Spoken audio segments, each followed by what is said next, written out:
Ils peuvent choisir ce qu'ils ont envie de faire, quoi. C'est eux qui sont acteurs de leur carrière. Il faut qu'on aille vers une mentalité qui est plus anglo-saxonne. Il faut que tu sois recruté pour toi, pas pour ta carrière ou pour tes études ou pour ce que tu as fait les 15 dernières années. Mais tout ça, ça se crée.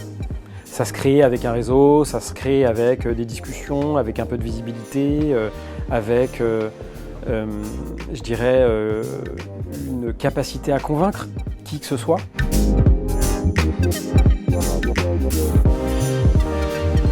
Pour le premier épisode, j'avais envie d'interviewer quelqu'un de particulier pour moi, mon grand frère, Nicolas. Nicolas est tout juste nold, il a 45 ans. Le premier mot qu'il a prononcé était « auto ». Passionné par les bagnoles depuis sa plus tendre enfance, il a réalisé son rêve et a travaillé 20 ans dans l'industrie automobile. Il y a 3 ans, un cabinet vient le chercher. Il lui propose le poste de directeur de la croissance chez United Credit. Sans doute une exception, quand on sait que seuls 8% des salariés des startups françaises ont plus de 45 ans. Nicolas va nous raconter aujourd'hui comment il a eu la chance de ne pas être mis dans une case, comment il s'est adapté à un environnement d'hypercroissance et ce qu'il apporte au quotidien dans son entreprise. Salut Nicolas. Salut Mathilde. Je suis ravie de t'accueillir aujourd'hui et je veux bien qu'on puisse permettre à ceux qui nous regardent ou ceux qui nous écoutent de mieux te connaître. Est-ce que tu veux nous dire d'où tu viens, où est-ce que tu as grandi ? Mais ouais, bien sûr. Donc, je m'appelle Nicolas Pelpel, j'ai 45 ans, je suis marié, j'ai 4 enfants. J'ai grandi dans le 8e arrondissement, près du métro Villiers. J'ai fait de la maternelle à la terminale dans la même école, enfin le même collège, le même groupe. Après, j'ai fait du droit des affaires à Assas. Ok. Et ensuite, j'ai fait une admission parallèle à Audencia. Et j'ai été diplômé en 2003. Voilà. Et si je rembobine, quand tu étais petit, quand tu avais 4-5 ans, tu rêvais de quoi? T'aimais jouer à quoi? T'étais quel genre de petit garçon? Moi, je suis passionné par l'automobile. Okay. Mon premier mot, c'était auto, tu l'as dit. J'avais envie de travailler dans la voiture, je ne savais pas ce que je voulais faire, mais de toute façon, il fallait que ce soit quelque chose à côté ou dans une voiture. Voilà. Okay. Et du coup, tu as choisi le droit, tu as étudié à Assas. Pourquoi? Qu'est-ce qui t'a amené à ça? J'ai choisi le droit parce que je ne savais pas quoi faire. Ok. Et, c'est une bonne réponse. Voilà, et je pense que ça vaut pour plein de gens aussi qui ne savent pas quoi faire. Et en fait, le droit, je me souviens que notre père me disait le droit, ça mène à tout. Si tu fais du droit, tu pourras faire tout ce que tu veux après. Et j'ai fait du droit sans conviction parce que c'était à Assas, parce que le quartier était hyper sympa et parce que je me disais que déjà j'avais envie d'y aller. Je ne savais pas trop ce que j'allais faire, mais je me suis dit que c'était cool. J'ai eu raison de l'écouter parce que le droit mène à tout. Après, j'ai pu faire une admission parallèle. Donc, j'ai pu faire les études que je voulais. J'ai pu bosser dans le secteur d'activité que je voulais. Et en fait, le droit constitutionnel, le droit civil, le droit pénal, le droit fiscal, les exercices oraux ou écrits que j'ai pu faire m'ont ouvert à plein de choses, m'ont fait réaliser plein de choses. Évidemment, je m'en sers aujourd'hui encore, comme plein de gens qui ont fait du droit. Et je regrette pas ça du tout. C'était vraiment une super formation. Et ton parcours, du coup, ton envie, les métiers que tu allais exercer, j'allais dire, se sont affinés pendant tes études de commerce. Est-ce que c'est venu à ce moment-là ou est-ce que c'est venu plus tardivement? En fait, quand j'ai commencé en première année à Assas, j'étais ouvert à tout. Je me disais, j'en sais rien, je vais voir. D'ailleurs, j'ai retapé ma première année parce que j'ai trouvé ça vraiment très très sympa, Assas en première année. Mais après, j'ai commencé à me poser les bonnes questions et je me suis dit, j'ai en fait rapidement enlevé du radar des professions juridiques, type avocat, magistrat, etc. Et je me suis vite dit que je voulais me servir du droit comme admission parallèle, comme step pour aller faire autre chose. Et j'étais encore dans une logique de je ne sais pas ce que j'ai envie de faire, mais je savais que ça allait tourner autour du métier, du sales, du commerce, du business development. Et donc je me suis dit, école de commerce, de toute façon, si j'en ai une qui est top, ou en tout cas qui est bien, quoi, je pourrais faire ce que je veux après. Et donc tu as fait tes études, école de commerce, super souvenir pour toi? Ouais. Bah ouais, c'était super. Audencia, c'est à Nantes. La Baule, c'est à côté. Le front de mer, c'était super. Et puis c'était sympa. Il y avait beaucoup d'admissions parallèles qui arrivaient en deuxième année. Ouais, c'était des années géniales. Et après, tu as fait quoi? Tu avais envie de faire quoi et tu as fait quoi? Après, donc j'avais toujours mon envie d'automobile. Okay. Moi, je suis vraiment passionné. Je suis pas pilote, mais ce que j'aime en fait vraiment dans l'automobile, c'est conduire des voitures, les voir en fait l'objet en lui-même.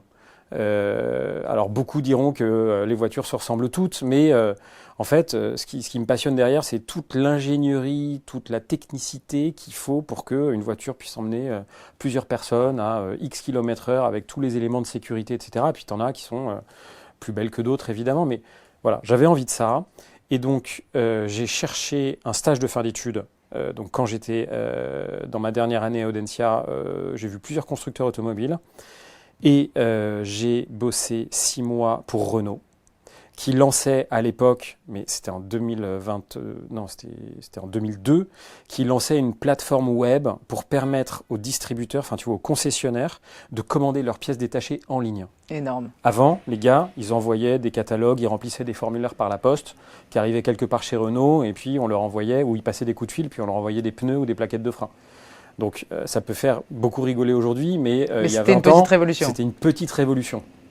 Ce projet s'appelait Renault Part, et donc moi, j'aidais à la mise en place marketing de ce projet-là. 6 mois de stage de fin d'études. Après, ils m'ont proposé 6 mois de CDD pour remplacer, je crois, quelqu'un qui était parti en congé maternité. Et au bout d'un an, moi, comme je ne savais pas si le CDD allait déboucher sur un CDI, j'ai cherché du boulot. Et rapidement, j'ai trouvé mon premier job de sales chez Arval. Okay. Arval, c'est une filiale de la BNP qui propose des solutions de gestion de flotte automobile. En gros, si tu bosses dans une grosse corporate et que tu as une voiture de fonction, tu as une chance sur 3 pour qu'elle soit louée par Arval à ta société, pour que tu puisses l'utiliser. Voilà, j'ai fait ça pendant 3 ans et j'ai appris mon métier de commercial chez Arval, qui est une super école. T'as aimé dès le départ, j'allais dire, c'est assez rigolo parce que moi aussi j'ai fait une école de commerce et pour autant je trouve que dans les écoles de commerce on nous apprend assez peu à faire du commerce. Dans le sens noble, on nous apprend la finance, on nous apprend le marketing, on nous apprend quelques rudiments de communication, mais finalement le vrai commerce n'est pas complètement enseigné. Donc toi c'est à ce moment-là que tu l'as appris. Qu'est-ce qui t'a plu ? Moi j'ai pris ça comme un jeu, en fait je prends toujours ça comme un jeu. Mon boulot depuis 20 ans, les sociétés pour lesquelles j'ai travaillé, j'essaye de m'amuser. C'est pour ça que j'en ai fait quelques-unes. Après, j'en parlerai peut-être un peu plus pour expliquer aussi pourquoi je suis là. Mais oui, je me suis amusé vite. J'ai trouvé ça sympa de proposer un produit qui était un produit financier en fait auprès de sociétés qui avaient besoin d'équiper leur flotte automobile pour pouvoir garder des talents aussi, pour pouvoir faire plein de choses. Mais c'était, j'ai découvert rapidement avec les premiers clients, les premiers pitchs que j'ai dû faire, une fois que j'avais bien compris la solution, ce qu'était le commerce. En fait, c'est simple. Alors, tout le monde n'a pas envie d'en faire, mais quand c'est quelque chose que tu aimes, tu peux le faire partout, pour tout le monde, sur n'importe quel type de produit. En fait, il suffit de s'adapter, mais ça reste de la vente. Et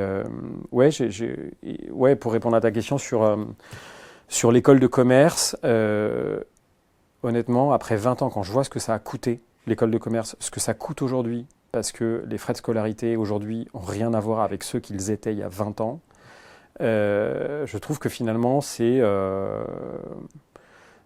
t'apprends pas grand-chose en école de commerce. Alors, je ne sais pas qui écoutera le podcast, mais c'est super de faire des écoles de commerce parce qu'en France, tu as besoin de faire une bonne école pour pouvoir trouver ton premier job, parce que souvent, tu rentres dans une grille de salaire, etc. Enfin, moi, c'est des schémas en fait, sur lesquels, je dois dire, j'ai beaucoup de mal. Mais la vraie vie, elle ne commence pas en école de commerce. En école de commerce, tu apprends à te comporter, tu apprends peut-être à confronter tes choix, à te poser la question de est-ce que ce que j'ai envie de faire, c'est vraiment ce que j'ai envie de faire ? Et après, je dirais que tu te sers de ta première expérience professionnelle pour valider ou pas, mais rien ne commence avant ton premier job, quoi. Ok. Et pour construire ? Et pour construire, ouais. Ok, mais je suis assez d'accord. Et du coup, tu as fait tes 3 années chez Arval. Ensuite, tu as eu envie de continuer sur quoi ? Pourquoi est-ce que tu as arrêté ? Pourquoi est-ce que tu es parti sur autre chose ? Ok. Alors, je suis hyper transparent. Je pense que c'est le but. Arval, magnifique école, j'ai tout appris, mais j'avais des objectifs ambitieux, mais je les dépassais à chaque fois. Okay. Et en fait, en termes de rémunération, j'étais capé. Okay. Donc je pouvais faire 500% de mes objectifs, je gagnais toujours X. Okay. Et ça, c'est quelque chose qui n'est pas possible, hyper frustrant. Quand tu vois que tu pourrais gagner 1000 et que finalement tu gagnes que 300. Et c'est la raison qui m'a poussé à quitter Arval. Ok. J'avais à cette époque-là, je venais de me marier. J'avais signé chez Arval parce que ça cochait toutes les cases de ce que j'avais envie de faire. En plus, j'avais une voiture de fonction. Donc pour moi, on aurait pu me dire on ne paiera pas, je pense que je serais venu quand même. C'était le summum du kiff. Voilà. Mais finalement, au bout de 3 ans, quand j'ai vu que ça marchait, que j'étais content, je me suis dit ok, je peux prétendre à d'autres choses, etc. Et c'est ce qui m'a poussé à aller faire autre chose. Je suis allé dans une société qui s'appelle AFD Technologies, qui est à 300 mètres d'ici sur les Champs-Élysées, qui a été rachetée par Accenture depuis, et qui est une ESS2I, Altran, Alten. En fait, je me suis retrouvé à monter une BU qui n'existait pas dans le domaine de l'industrie, à trouver plutôt des profils ingénieurs, à les salarier en CDI au sein de AFD Technologies et à leur proposer des missions de prestation ou des missions sur des forfaits auprès de constructeurs automobiles et puis aussi d'équipementiers oil and gas. Donc tu gères en fait une BU, un PNL, avec des coûts qui sont les salaires des consultants que tu emploies, mais aussi des recettes qui sont issues de la facturation en fait de ces ingénieurs chez tes clients. Ok. J'ai fait ça pendant... T'as aimé cette expérience? Ouais, j'ai adoré. Parce que c'est très entrepreneur. Tu fais des RH, c'est toi qui recrutes. Il faut que tu vends d'un côté et de l'autre. Tu recrutes des consultants, ingénieurs à qui tu vas vendre, proposer une mission, mais tu vas aussi démarcher des clients finaux pour accueillir tes consultants. Ok. Donc c'est de la vente assez complexe, c'est pas évident. Je suis pas ingénieur, donc j'ai dû apprendre quelles étaient, tu vois, les étapes de construction d'un pipe dans l'oil and gas, du manufacturing chez un équipementier automobile. Mais en fait, voilà, je reviens un peu à mon fil rouge là aujourd'hui, c'est que si tu veux faire quelque chose, tu peux y arriver. Alors, si demain je te dis je veux être médecin, ça va être chaud, ou en tout cas il faut que je recommence des études, c'est sûr. Mais si tu veux continuer dans ton domaine d'expertise à faire quelque chose, tu peux changer d'univers, de galaxie, etc. Donc toi, t'as pas peur d'être dans un nouvel univers, d'arriver dans un nouvel univers, d'avoir à te réadapter? C'est plutôt quelque chose qui te motive? Au contraire. En fait, toute ma carrière, je l'ai faite sur des expériences de 3-4 ans qui sont succédées. Et souvent, je suis parti parce que j'avais besoin de plus que ce qu'on me proposait. Et on me proposait souvent des jobs qui étaient dans la continuité de ce que j'avais fait les 3 ans passés. Mais en même temps, et j'ai eu cette chance-là, on m'a toujours proposé à l'extérieur des opportunités. Et donc, j'ai toujours fait le choix. En fait, je ne suis jamais resté très longtemps. Mon expérience la plus longue, c'est 4 ans et demi. Mais j'ai eu une succession de 4 ans et demi pour faire des choses très, très, très différentes. Et moi, j'ai toujours besoin d'être nourri, d'être challengé, de m'adapter. En fait, ce que j'aime pas, ce que je veux pas faire, et c'est un peu ce que j'ai jamais essayé de faire, c'est, voilà, tu vois, moi j'ai 45 ans, c'est qu'on me dise ah mais toi, tu as travaillé 17 ans dans l'automobile, chez des constructeurs, chez des loueurs, dans des fonctions sales. Bon, bah, tu vas continuer à travailler dans l'automobile, quoi. C'est sûr. Puisque tu ne saurais faire que ça. Bah ouais. Et qu'on aime bien nous mettre dans des cases. Mais je trouve ça hallucinant. En France, c'est beaucoup comme ça. La mentalité anglo-saxonne est complètement différente. Mais pour avoir discuté avec beaucoup de chasseurs de tête, on te dit souvent, dans 95% des cas, on va te proposer un job chez le concurrent ou le job d'au-dessus, voilà, dans une société de l'écosystème. Moi, vraiment, c'est un truc qui, je sais pas comment l'exprimer, mais ça me hérisse un peu le poil. Je trouve que tu dois pouvoir faire ce que tu as envie de faire. Et tu vois, après cette expérience de conseil, où je suis resté 4 ans, peut-être 4 ans et demi, qui était super, et ben, j'ai eu envie de rebasculer dans l'automobile. Donc je suis allé chez General Electric, qui à l'époque avait un business dans l'automobile. Je suis resté 4 ans. Après, je suis allé chez Nissan. C'était ma première expérience à l'international. Je m'occupais des ventes corporate, donc B2B, toutes les ventes entre Nissan et toutes les entreprises en Europe. Tu avais envie de cette expérience à l'international ou elle t'est entre guillemets tombée dessus? Les deux. Les deux. Et à l'époque, pour moi, c'était une super opportunité. C'était un gros job. Gros step? Gros step, ouais.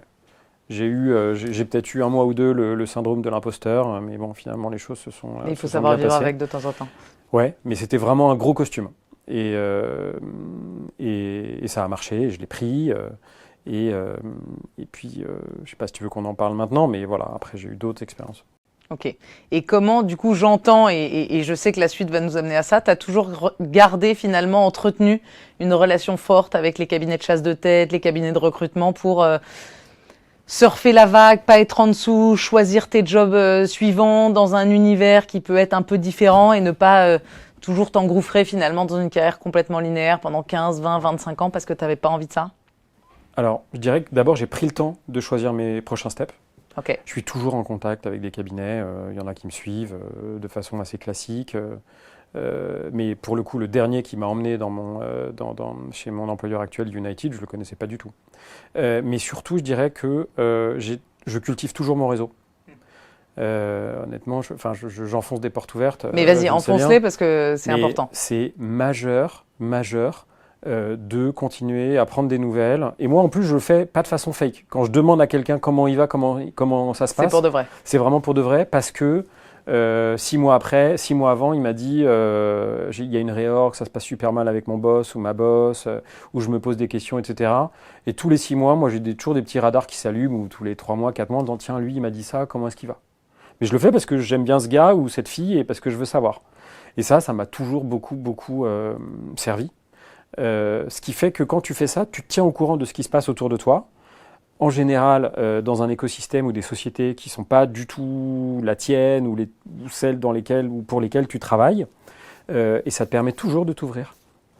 Et puis, il y a un moment où tu as envie, tu te poses une question sur ton job ou sur ce qui t'est proposé après dans une organisation. Et puis là, tu vas peut-être forcer un peu le trait en disant bah, tiens, dis-moi, ta boîte, ça se passe comment? Ou est-ce que tu connais quelqu'un qui travaille dans cette organisation parce qu'elle m'intéresse?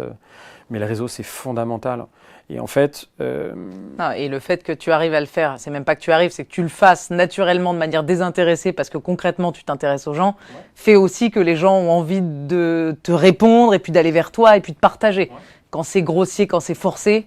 ça prend quand même vachement moins. Bien sûr, mais oui, ça m'a servi jusque-là, et parce que moi j'aime bien les gens, et je trouve que c'est sympa d'avoir des nouvelles toujours de plein de gens et de cultiver ça. Ouais. Ok. Et avant qu'on attaque du coup une des parties qui va nous intéresser sur ton rôle actuel, où est-ce que tu étais, dans quelle boîte tu étais juste avant de prendre ce nouveau pari dans l'écosystème d'une très grosse start-up, scale-up en France? Donc avant United, qui est mon employeur actuel depuis 3 ans, j'étais chez Europcar. Okay. En termes de monde, en termes de galaxie, de mindset, d'employés, de challenge, c'est comme si tu comparais, je sais pas, Apple au vendeur de vélo là, qui est en bas dans la rue, quoi. Okay. Europcar, j'y ai passé 3 ans. C'était un job important parce que j'étais au comité de direction d'Europcar et j'ai pris ce job aussi parce que on me proposait un comité de direction. J'avais 40 ans et je me suis dit, je n'ai pas fait encore, ça peut être intéressant. Donc le Covid est arrivé, donc Europcar, tout le monde connaît, c'est un loueur de voitures qui a énormément souffert du fait que les hôtels, les gares, en tout cas le voyage d'affaires se stoppe quasiment. Et donc, c'était une expérience hyper intéressante parce qu'on a dû, avec d'autres membres du comité de direction, gérer cette société pendant des mois où on se demandait, on manquait de cash pour payer des salaires. J'allais dire, on a du mal à imaginer, ou on aurait eu du mal à imaginer quelques années avant, étant donné l'assise d'une société comme Europcar. Ouais, mais c'est un business très concurrentiel. Où les batailles se font au centime d'euros près. Donc c'est un business qui est tombé tout de suite. Et Europcar a été un des premiers dossiers vus par Bercy sur le plan de relance post-Covid. Et aujourd'hui, Europcar se porte bien parce que Volkswagen a repris une grosse partie du capital. Mais moi, j'ai connu cette société exsangue sur les genoux, avec en plus des gens qui travaillaient depuis 30 ans, 35 ans pour Europcar dans des régions pour donner des clés de voiture à la sortie d'une gare et qui étaient complètement ankylosés par l'idée que leur employeur allait au tapis et il n'y avait pas forcément d'autres solutions pour eux parce qu'ils étaient dans un bassin d'emploi qui était très précaire. Et du coup, à un moment, tu t'es dit j'ai envie d'autre chose. Comment est-ce que tu as construit ta suite? Tu as parlé de l'entretien de ton réseau. Qu'est-ce qui s'est passé pour toi après ces 3 ans, ou en tout cas quelques mois avant de changer? Donc c'était 3 ans durs, parce qu'il y avait une pression énorme. Je te dis des équipes qui étaient très paniquées à l'idée que leur société financièrement allait pas bien. Et au bout de 3 ans dans ce job-là, j'ai eu une envie de vent frais, mais forte, plus forte que celle que les envies que j'avais pu avoir depuis que j'avais commencé à travailler. J'avais envie de tech. J'avais envie d'une société ultra innovatrice, avec une direction forte, avec une possibilité de conduire vraiment le changement, le business, une société qui puisse très vite passer d'une position à une autre, super agile, etc. Mais j'étais chez Europcar.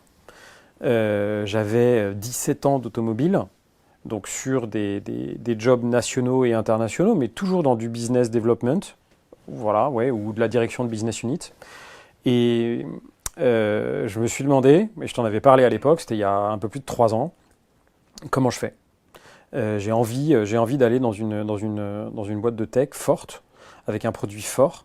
Est-ce que tu en connais? Comment ça se passe, etc. Et la première chose que tu m'as dit, et je ne connaissais pas à l'époque, c'est regarde le Next 40. Et j'ai regardé le Next 40, j'ai vu 40 sociétés, j'en connaissais une ou deux. Et je me suis rendu un peu plus visible en peut-être changeant un peu ma façon de me présenter sur mon profil LinkedIn, en bullshitant rien évidemment, je pense qu'il ne faut jamais le faire, ça peut être dramatique, mais j'ai présenté mes expériences d'une façon un peu différente, en mettant peut-être plus en avant ce côté agile, ma capacité à m'adapter, voilà, en changeant une photo de profil qui avait 6 ans. Je trouve que c'est sympa aussi de changer les photos de profil, tu vois. Je vois souvent des photos de profil qui ont 20 ans, je connais les gars. Oui, ça n'a pas de sens. ça a moins de sens. Et voilà, on a l'âge qu'on a, il faut être tranquille avec soi-même et mettre la tête qu'on a vraiment, quoi. J'ai fait tout ça.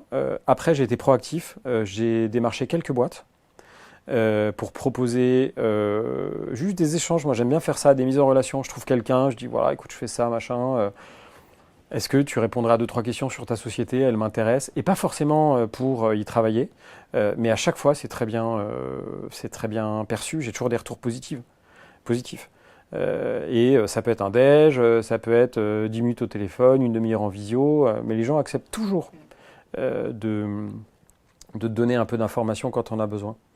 Et peut-être qu'ils acceptent parce que, évidemment, ils sont allés voir qui tu es, ce que tu as fait, et que tu tiens ton profil un peu à jour et que tu expliques ce que tu as fait, que ils se disent eux aussi qu'ils ne perdront pas de temps.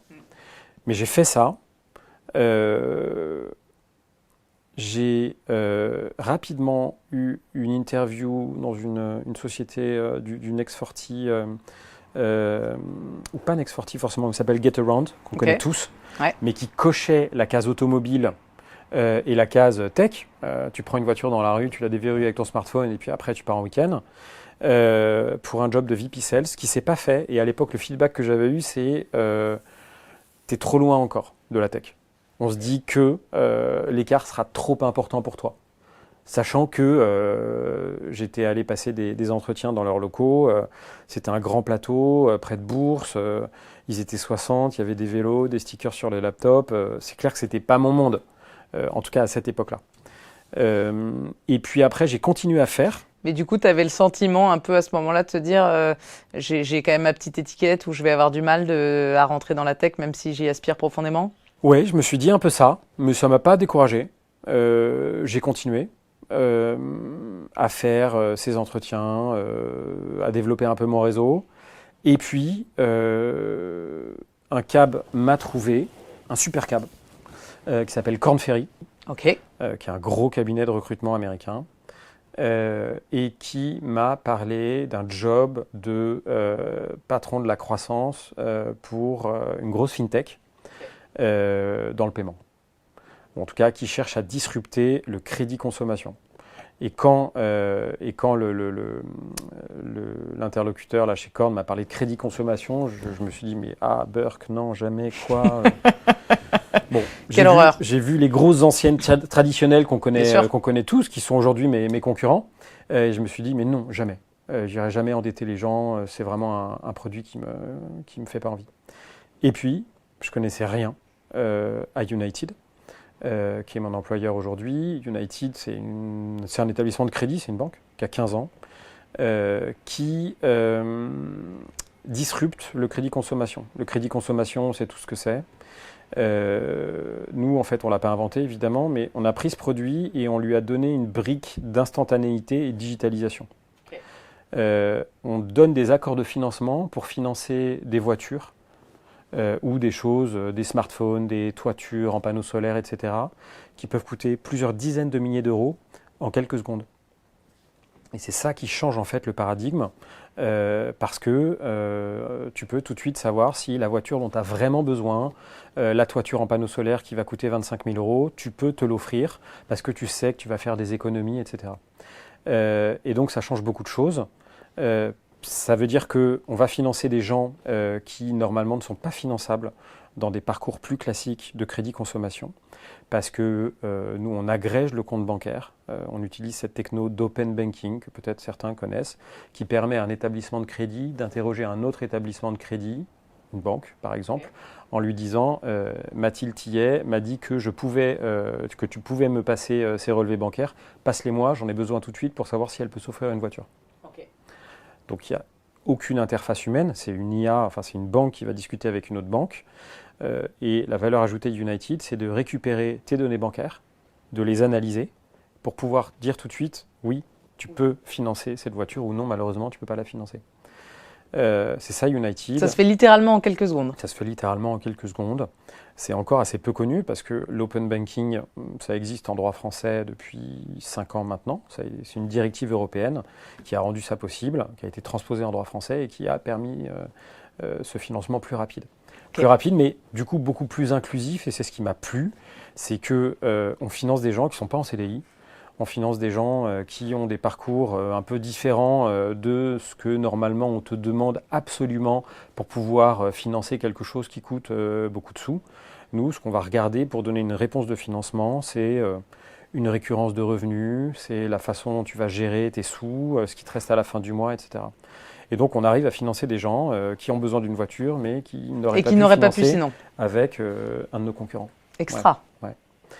Et donc, c'est un super produit. Et c'est avec ces messages-là, j'allais dire, c'est ça qui a aussi permis de te convaincre et de te donner finalement envie de postuler chez United ? Ce qui a permis de me convaincre, alors au début, quand Korn Ferry m'a parlé de ce job et a parlé à mes boss actuels, les fondateurs et autres de United, de moi, personne n'a compris. Moi, je n'ai pas compris. Et eux non plus. Et eux non plus, ils n'ont pas compris pourquoi le CV de Nicolas, qui était chez Europcar à l'époque, arrivait sur leur bureau. Et en fait, et c'est là aussi qu'il faut provoquer un peu sa chance, Korn Ferry a fait un job mais juste incroyable, un vrai job de recrutement, de conviction. Alors, ce que je n'ai pas dit, c'est qu'ils travaillent pour United depuis 10 ans.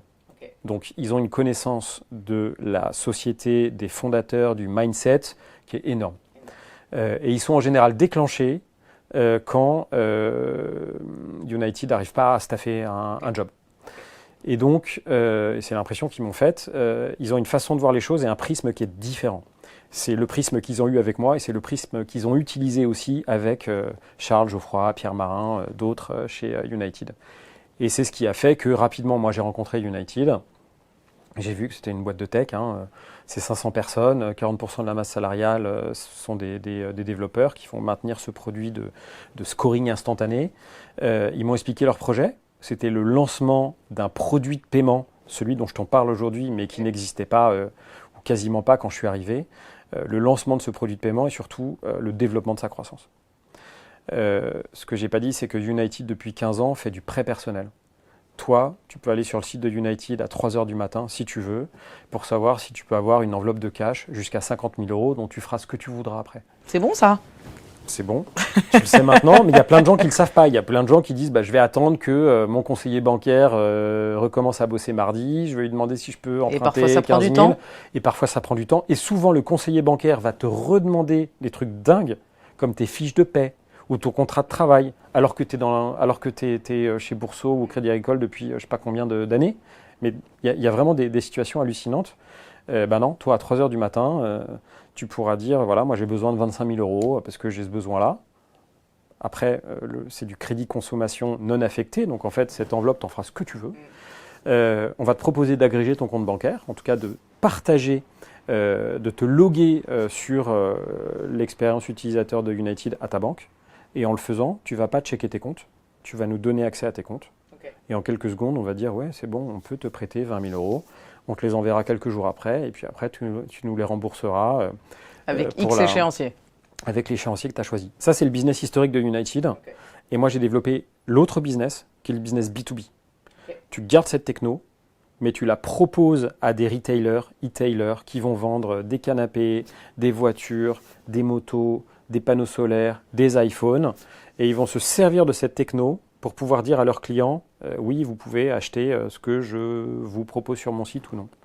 Clairement, en fait, on est plugué sur des pages de checkout quand tu choisis, quand tu as ton iPhone 16 Pro Max à 1650 euros, et ben, tu peux choisir de le payer avec United. Super. Et donc ça marche bien, vous avez un super écho sur le marché, non ? Ça marche super bien. Depuis 3 ans, on double la production de crédit, le chiffre d'affaires tous les ans. On dépasse les attentes qu'on s'était fixées. On est encore dans une logique de conduite du changement. Il y a beaucoup de partenaires qui ne savent pas qu'il est possible et légal de prêter de l'argent aussi facilement et aussi rapidement. Et que si jamais ils bossaient avec nous, ils pourraient accroître leur chiffre d'affaires, développer leur vente, etc. Donc c'est un business de conviction, etc. Mais moi, mon job a été de construire, sizer une équipe commerciale. Moi, je suis directeur commercial growth, donc sur la partie croissance. Voilà, et c'est ce que je fais depuis 3 ans. On est hyper content de ce qu'on a fait. On arrive à un moment où United va basculer dans une nouvelle ère. Donc va lever certainement des capitaux pour pouvoir accélérer son développement. Et donc en 2025, on aura des objectifs de croissance qui seront des vrais objectifs de croissance costauds, mais aussi avec des moyens commerciaux pour recruter, etc. Et tu parlais tout à l'heure, tu laissais entrevoir l'idée de 2 galaxies complètement différentes entre ta vie chez Europcar et ta nouvelle vie maintenant depuis 3 ans chez United. Qu'est-ce qui t'a le plus sauté au visage ? Sur quoi tu étais à l'aise, sur quoi tu étais moins à l'aise ? Comment est-ce que tu as fait face finalement à ce changement aussi important ? Moi, j'écoute toujours beaucoup. Je pense que quand tu es sales, que ce soit quand tu es exécutive, BDR ou directeur commercial, tu dois écouter tes clients, tes collègues. Donc, j'ai commencé par une grosse phase d'écoute qui a duré un petit mois avant de faire quoi que ce soit, mais cette phase d'écoute, je l'avais déjà développée. Je suis plutôt quelqu'un qui écoute plutôt qu'il ne parle. Là, je te parle beaucoup parce que tu me poses des questions et je suis obligé. Mais sinon, c'est plutôt moi qui pose des questions. Et j'en pose beaucoup pour comprendre le contexte, essayer d'avoir des perches sur lesquelles que je peux utiliser pour rebondir, etc. Mais l'écoute, je m'en suis énormément servi chez United. Ce que j'ai retrouvé, c'est une équipe commerciale. L'équipe, à l'époque, était très jeune, en croissance. Et surtout, il fallait la sizer, la maturer, organiser des process, construire un sentiment d'appartenance à une équipe commerciale chez United, parce que United était jusqu'alors que dans une logique B2C. Et moi, je devais pousser la logique corporate sales, B2B. Donc ça, c'était un trait d'union avec ce que j'avais pu faire avant. Je l'ai gardé, je l'ai développé. Et puis, moi, j'ai toujours essayé de m'adapter à des environnements différents, dans des sociétés différentes, très, très différentes parfois, sur des postes différents. Et donc, j'ai gardé aussi, j'ai plus utilisé ces skills d'adaptation. Mais ça n'a pas été simple. Le premier mois chez United, je m'en suis pris tellement plein la figure en termes d'informations, de produits, parce que en fait, tu bosses pour une boîte qui a son propre produit. Bien sûr. Qui ne construit pas des voitures ou qui n'a pas un produit financier. Enfin, c'est vraiment une tech avec de l'IA, des gens qui sont développeurs, qui ont vraiment un langage très différent du tien, à qui il faut aussi que tu expliques que tu ne vas pas faire n'importe quoi, parce que comme il n'y a pas de connaissance du monde corporate sales, capacité de vendre un produit, tu peux être perçu, ou je pouvais être perçu aussi un peu comme un cow-boy en mode Ok. il va faire n'importe quoi, développer quelque chose qui respectera pas le produit ou la logique de compliance qu'on va mettre derrière, parce que United est un établissement de crédit qui est régulé par la CPR, donc tu fais pas du business comme tu veux, tu signes pas les clients Bien que tu as sûr. envie de signer. Il y a un process d'onboarding qui est assez important. Et donc voilà, il y avait beaucoup en fait je m'en rends compte maintenant en le disant, mais j'étais très attendu. Il y avait beaucoup d'attentes des deux côtés. Moi, j'avais très envie de réussir parce que c'était un changement énorme. Et eux, ils cherchaient depuis plusieurs mois. Ils avaient vu, je crois, 20 candidats. Ils n'avaient pas trouvé. Ils avaient déclenché ce cabinet de recrutement. Ils m'avaient trouvé et donc il y avait des attentes qui étaient hyper importantes. Donc il fallait y répondre. Donc il fallait y répondre. Et voilà, et c'est cool, parce que là, je te parle 3 ans après. United et moi, on a fait clairement le bon choix, le bon pari. Mais voilà, ça illustre le fait que c'est possible. Tu peux faire quelque chose de complètement différent.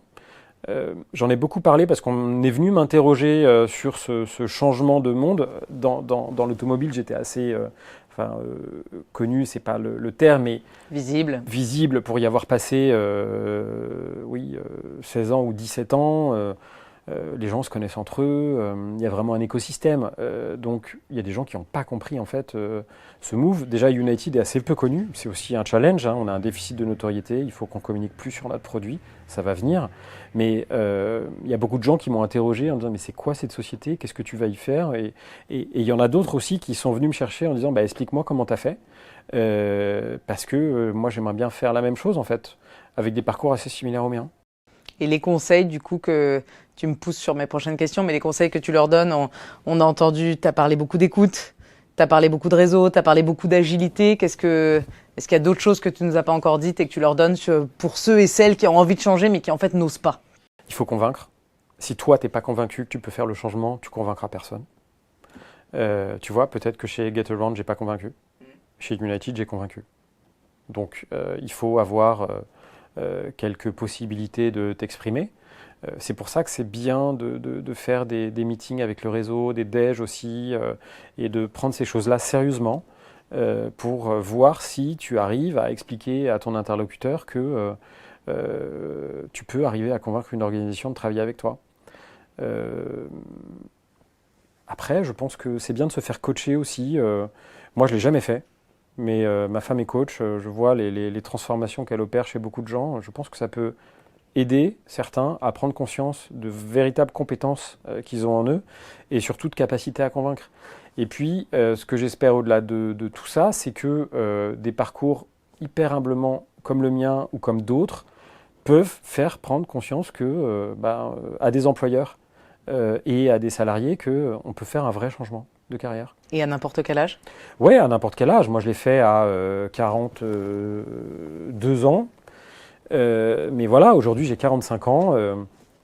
Et vraiment, cette logique très française qui consiste à dire t'as fait ça, donc on va te proposer le job exactement le même à la concurrence, mais mieux payé, ou alors le job du dessus à la concurrence.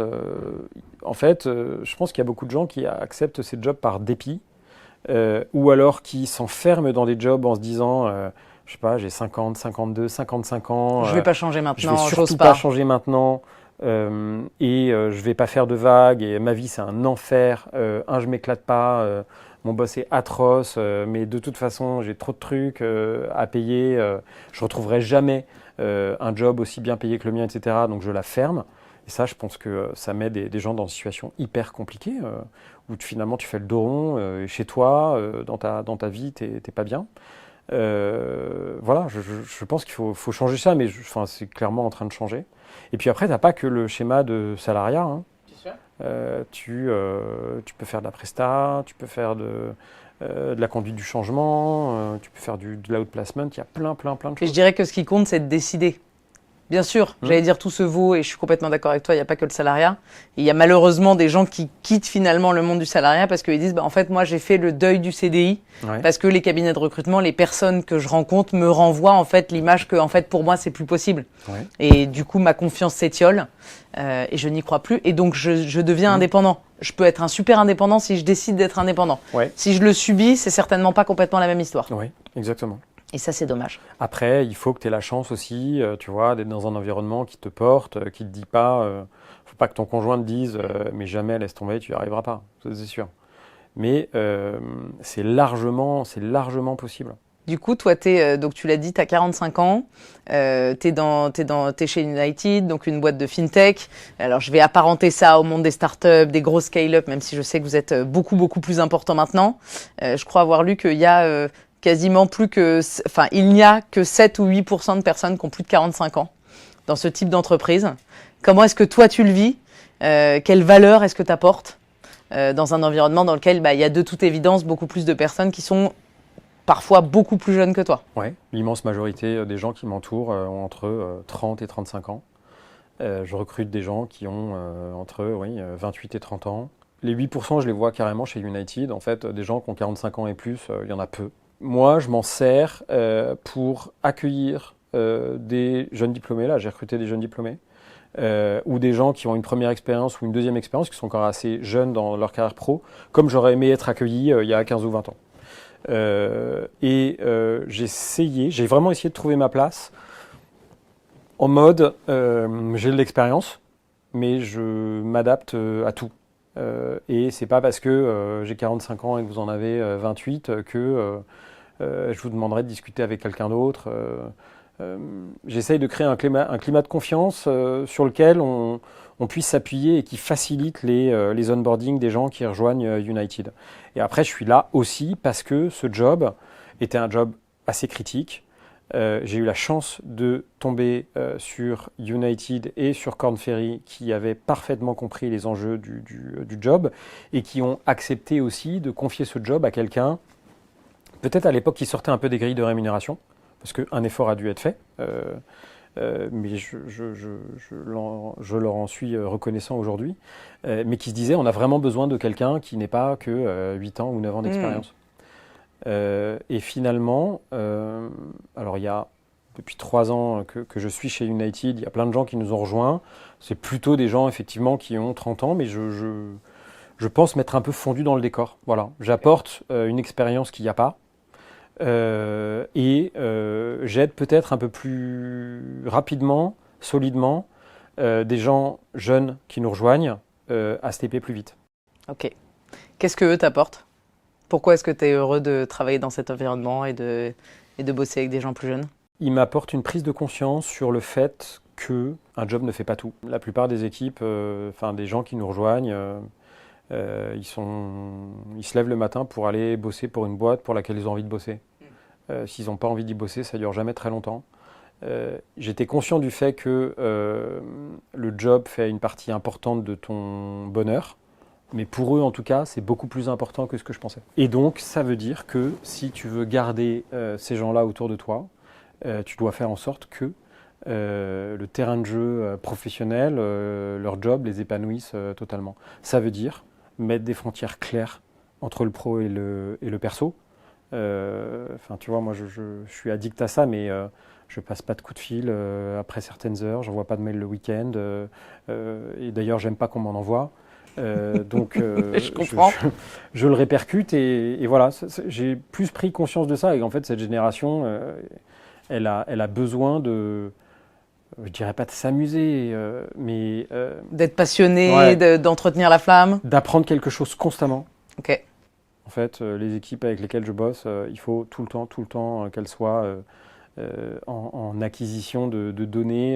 Il faut que tous les mois, il y ait des nouvelles compétences qui soient acquises. Alors peut-être qu'elles attendent ça plus parce que j'ai 45 ans et que j'ai déjà une expérience qui est avérée. Mais c'est des gens qu'il faut sans cesse nourrir, à qui il faut apprendre beaucoup de choses assez rapidement. Okay. Il y a une logique aussi de l'immédiateté. Ok. C'est quoi les prochains rêves, les prochains projets que tu as envie d'accomplir? J'ai pas envie de te poser la question où est-ce que tu te verras dans 5 ou 10 ans, je la déteste. Non, je la déteste aussi. Voilà. Mais sur ta bucket list ou sur tes envies, qu'est-ce qu'il y a? Pro perso? Ouais, ce que tu veux. Ce que tu as envie de partager. Pro, moi je veux continuer à m'amuser. 2025 United, c'est un gros pari. On va annoncer des changements importants et des ambitions super importantes. Tout va pas reposer sur moi évidemment, mais une partie. Donc j'ai envie de le faire. Perso, moi j'ai des enfants qui doivent faire des choix d'études. C'est un focus aussi important que mon job, les aider à bien choisir. Et puis voilà, continuer à garder mon job là où il est, c'est-à-dire un job sympa, dans lequel je m'amuse, sur lequel j'ai un impact, mais qui me bouffe pas ma vie perso, avec cette bonne frontière entre les deux. Voilà, c'est ça que j'ai envie de faire. Top. Quel conseil tu aurais envie de donner? Tu as déjà expliqué, me semble-t-il, le conseil que tu pourrais donner aux gens qui n'osent pas changer. Je pense que tu as été très très clair. Maintenant, j'ai envie de te dire, quel conseil tu aurais envie de donner à ton toi de 25 ans? Si tu pouvais parler au Nico de 25 ans, avec le recul que tu as aujourd'hui, 20 ans plus tard, qu'est-ce que tu lui dirais? Bah, tu vois, tu l'as fait. C'est-à-dire? Je lui dirais, tu vois, Ah oui, t'as ok. réussi, tu l'as fait. Honnêtement, quand j'avais 25 ans, que j'ai commencé à bosser chez Renault, je pensais pas du... Enfin, je pense aussi, c'est peut-être un élément de réponse, faire des carrières, des parcours tracés en se disant ouais, dans 3 ans je fais ça, 5 ans après je fais ça, etc. Pour moi c'est l'enfer. J'aime pas justement, parce qu'il y a plein de trucs qui peuvent changer, tes envies elles peuvent évoluer, ça peut ne pas marcher pour X ou Y raison. Donc je suis assez content il y a 20 ans de ne pas m'être foutu la pression en me disant il faut absolument faire ci et ensuite ça, etc. Et je fais le constat que les choses sont venues comme je voulais, au moment où je voulais. Donc c'est que j'ai dû arriver à provoquer ma chance. Et donc il ne faut pas se mettre trop la pression. Mais après, s'il y a quelqu'un qui regarde cette vidéo, qui écoute le podcast et qui veut des conseils, qui me contacte en MP et je lui en donnerai. Et tu le feras. Bien sûr. Top. Il y a beaucoup, et c'est d'ailleurs pour ça qu'on a créé le Média Noldy, de stéréotypes, d'images qu'on a envie de casser sur les 45-65 ans. Donc toi, tu es un tout jeune Noldy, mais tu as quand même beaucoup de choses à dire. Qu'est-ce que tu as envie de casser? Comment est-ce que tu as envie de l'illustrer? Bah, à partir de 45 ans, on n'est pas fini, quoi. Enfin, moi, j'ai le syndrome aussi dans notre famille de gens qui avaient 50 et plus, qui commençaient à coûter beaucoup trop cher et qui étaient dégagés. Et en fait, moi, c'est un truc que j'ai en tête depuis 20 ans. Et je me suis toujours dit, ça m'arrivera jamais. C'est moi qui donne le rythme, le là, quand j'ai envie de passer d'une situation, d'un job à un autre, c'est moi qui le décide. S'il y a un truc que j'aimerais bien contribuer à casser, c'est la prise de conscience par des entreprises qu'à partir de 45 ans, en fait, on est des pépites, beaucoup plus qu'à partir de 28-30 ans. Parce qu'on a une expérience qui est avérée, parce qu'on a déjà fait des choix dans la vie, parce qu'on est beaucoup plus clair, focus, etc. Et puis de l'autre côté, c'est faire prendre conscience à des gens qui peuvent se retrouver dans des situations pro compliquées, parce qu'ils les subissent plutôt qu'ils ne les choisissent, qu'il faudra peut-être quelques mois de reprise de confiance en soi, il faudra peut-être qu'ils fassent un petit boulot sur eux-mêmes de coaching, etc. Mais qu'ils peuvent choisir ce qu'ils ont envie de faire, quoi. C'est eux qui sont acteurs de leur carrière. Il faut qu'on aille vers une mentalité qui est plus anglo-saxonne. Il faut que tu sois recruté pour toi, pas pour ta carrière ou pour tes études ou pour ce que tu as fait les 15 dernières années. Mais tout ça, ça se crée. Ça se crée avec un réseau, ça se crée avec des discussions, avec un peu de visibilité, avec... je dirais, une capacité à convaincre qui que ce soit. Et voilà, et puis si tu n'y crois pas, tu n'y arriveras pas. Se convaincre soi-même, d'abord. Il faut d'abord que tu sois convaincu, et après, il n'y a pas de raison que ça ne marche pas. Ok, je te propose, si tu es d'accord Nico, qu'on termine par les petites questions.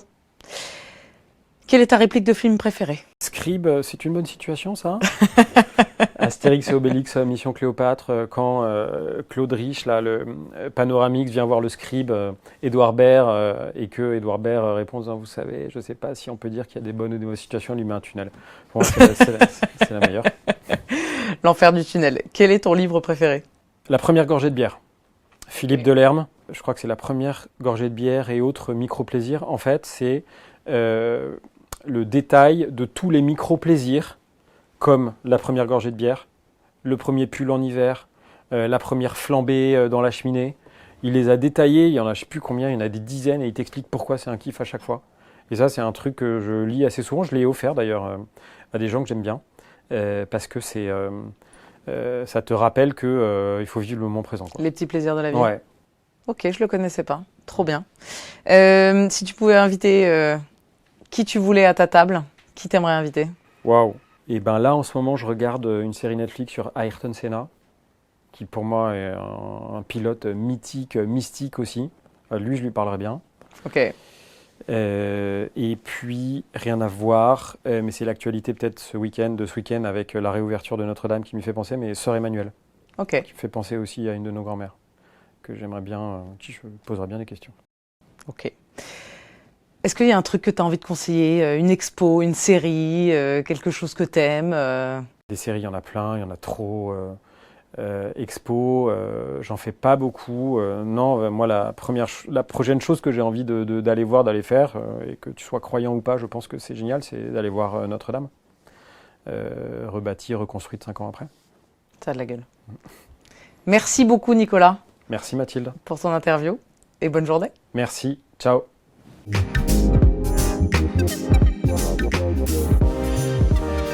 Ce podcast, vous pouvez le retrouver en vidéo sur ma chaîne YouTube Noldy et en audio sur toutes les plateformes de podcast.